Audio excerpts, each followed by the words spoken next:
We're back with Andrew Raymer. Andrew, did you think you'd live as long as you've lived, in other words, outliving so many other younger people in your life? Several years ago, I was sitting with my doctor, and she's the best doctor I've ever had. It was beginning of COVID, so we're both sitting with our masks on in her office. And I said, I didn't think I'd live to be old.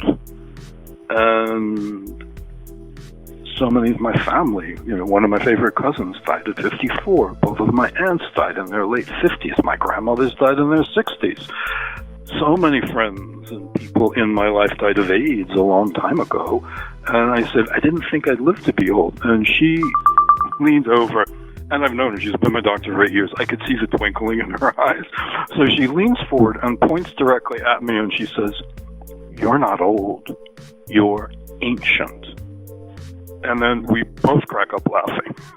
And when we're done laughing, she says, what I meant by that is, for most of human history, the average lifespan was 35 to 40 years. So in your 70s, at whatever age I was exactly then, I was 72, something, you're ancient. I feel that. And I kind of love it because although I didn't follow through on this, but I went off to college to become an archaeologist. And so I love antiquity, but I also love the future and the possibility of the future. Yeah. For you, in being able to, and you've written several books. You wrote a powerful book about angels that was, I don't know how many editions now. You whipped through it for sure. That so many people were drawn to your book about talking to the angels, asking your angels. For you, having that experience, does it give you peace? Does it make you feel peaceful because there is something else? I think people are afraid of death, and they're worried and close themselves off to what they might see or feel. It's a little bit for me of a dance, of a kind of duality. I utterly know, believe, and experience the immortality of the soul in myself, but I'm also an animal, and my animal body grieves when someone is gone, when someone is lost. Last Saturday, I came home from a really joyous wedding to find out that a neighbor across the hall who had not been seen for about a week had died. And he was my neighbor for almost 10 years. He was not a good friend. We saw each other several times almost every day when he was out walking his amazing dog. But my body continues to grieve. And sitting here now, there are tears in my eyes, thinking I'm never going to walk down the hallway ever again and see Jacob and Harper on a leash going down the hallway. Wow. So, if that makes sense for me, it's sort of like my sense of yin-yang. Yin-yang symbol. There's the light and the dark. I utterly believe in life going on, and I also have a grieving body. And some of how I came to this understanding that was solidified was that my father's family were very Orthodox and observant Jews, and my mother's family were very anti-religious, socialist and communist Jews. I sometimes joked and said to people, I grew up in an interfaith family. And when I was in 5th grade, my best friends, who were not accidentally twins, were going off to a Christian Sunday school and coming back and talking about God, and they were so happy, and I wanted to go with them. And I asked my mother's anti-religious mother if she believed in God, and she said, only stupid people do. And I remember standing there thinking, well, I can't throw a ball. I can't do all these other things that other people can do. I can't run. I can't do these things. I didn't know yet. I wasn't diagnosed yet as vision impaired. I didn't know any of those things, but I remember standing there and thinking, the only thing I have going for me is I'm one of the smartest kids in my class. I don't believe in God. And when I was in 5th grade, a number of years later, my mother's mother died. And 2 weeks later, I got in bed, and the light was on next to my bed, and at that point, all the boys I knew were reading Hardy Boy books. So I had a Hardy Boy book next to my bed, and I picked up the book to read it. And when I turned around, my grandmother was standing at the foot of my bed. Often in a movie, when a ghost appears, you can see through it. But my grandmother was as solid, absolutely solid as any living person. She was dressed in an absolutely magnificently gorgeous outfit she could never have afforded to wear in life. And she looked like she was in her 40s, not in her 60s when she died. So she looked younger than I ever knew her to be. She stood at the foot of my bed. She said one sentence to me that's changed my life. Always remember that we belong to the Bear Clan. And then she vanished.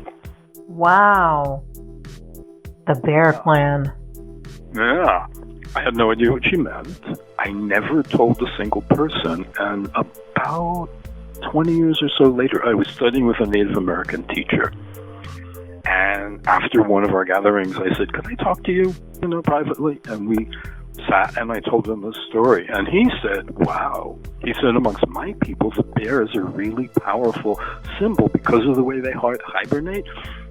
For part of the year, they're considered the guardians between waking and dream time in this world and the other world." And I've never forgotten that. And I have a little black metal statue of a bear that often sits on my meditation altar. And that was an opening to my awareness. Oh, the soul continues. And some years later, maybe actually possibly a good number of years later, I told my grandmother's youngest sister the story. And they did not like each other at all. And what my great aunt told me was, because I told her the whole story that I just shared with all of you, she said, "Oh, I don't remember her exact words, but she said, in our entire lifetime, I don't ever remember your grandmother apologizing for anything." Because she had told me one other thing. I asked her at some point, remembering my past lives. I didn't say that. I said, "What happens to us when we die?" And she said, "They bury you in the ground and they run away, and you run away." So I told all of this to my great aunt Nana, and she said, "I think," and this is the sense I had, "I think that was your grandmother. She couldn't say, 'I am so sorry that I gave you bad advice about God and the soul, but I've come back to apologize in the way that I still can do it in this gorgeous outfit and looking marvelous." And so I've met now lots of people who have had experiences like this, and in other cultures, they're even more common when the culture supports this kind of belief. Yeah. Wow. I mean, that's pretty powerful, I would say, for sure. When people read Tales of an Urban Mystic, a spiraling memoir, what do you hope, Andrew, that they take away from it?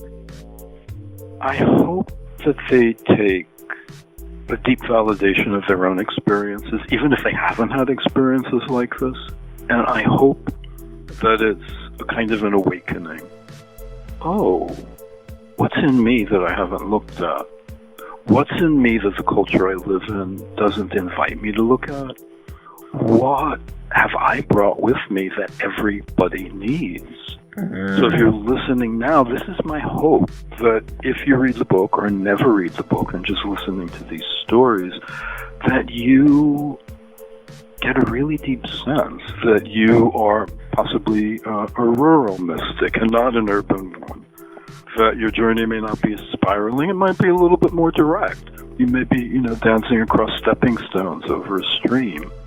But that this experience, these kinds of experiences, are part of being a human being. Whatever your faith tradition is, or even if you don't have one.